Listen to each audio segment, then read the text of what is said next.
Menteri Dalam Negeri Muhammad Tito Karnavian menegaskan pentingnya peran pemerintah daerah dalam melindungi lahan persawahan di wilayah masing-masing.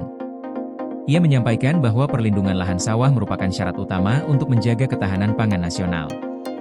Pemerintah daerah diminta memastikan bahwa luas lahan tidak berkurang, sehingga konsep lahan sawah yang dilindungi menjadi dasar untuk mempertahankan area persawahan yang sudah ada. Penegasan itu disampaikan Mendagri saat memimpin rapat koordinasi mengenai penataan ulang rencana tata ruang wilayah, alih fungsi lahan baku sawah, dan kawasan pertanian pangan berkelanjutan yang diikuti pemerintah provinsi, kabupaten, dan kota secara hybrid dari kantor pusat Kemendagri di Jakarta. Rapat tersebut membahas berbagai penyesuaian ruang untuk memastikan bahwa persawahan tetap terlindungi dalam rencana pembangunan daerah.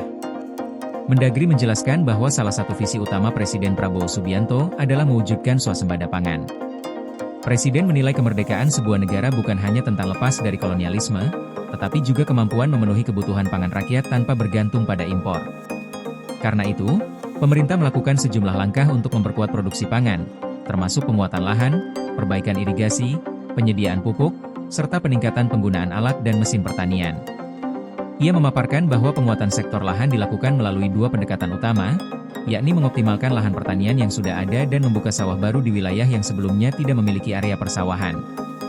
Optimalisasi lahan menjadi fokus penting agar produksi beras nasional dapat terus meningkat. Upaya ini harus didukung dengan penataan tata ruang yang jelas agar kebijakan dapat berjalan secara efektif di seluruh daerah. Mendagri meminta pemerintah daerah memperhatikan alih fungsi lahan yang tidak terkendali. Lahan sawah yang sudah ada harus dipertahankan dan tidak boleh dialihkan untuk kepentingan komersial atau industri. Karena itu, revisi rencana tata ruang wilayah perlu memberikan porsi yang kuat bagi kawasan pertanian pangan berkelanjutan. Validasi lahan baku sawah juga harus dilakukan secara cermat melalui data lapangan yang dikombinasikan dengan citra satelit. Ia menegaskan bahwa citra satelit memberikan ketelitian lebih tinggi dan dapat membantu memperkuat proses verifikasi data. Untuk mempercepat proses penataan ini, Kemendagri bersama Kementerian Agraria dan Tata Ruang, Kementerian Pertanian, Badan Informasi Geospasial, serta instansi terkait akan membentuk satuan tugas gabungan. Satgas ini bertugas mengawal percepatan revisi tata ruang daerah. Pemerintah pusat juga berencana menciptakan iklim kompetitif antar daerah. Penghargaan dan insentif akan diberikan kepada daerah yang cepat menyelesaikan revisi tata ruang serta menunjukkan komitmen dalam melindungi lahan sawah.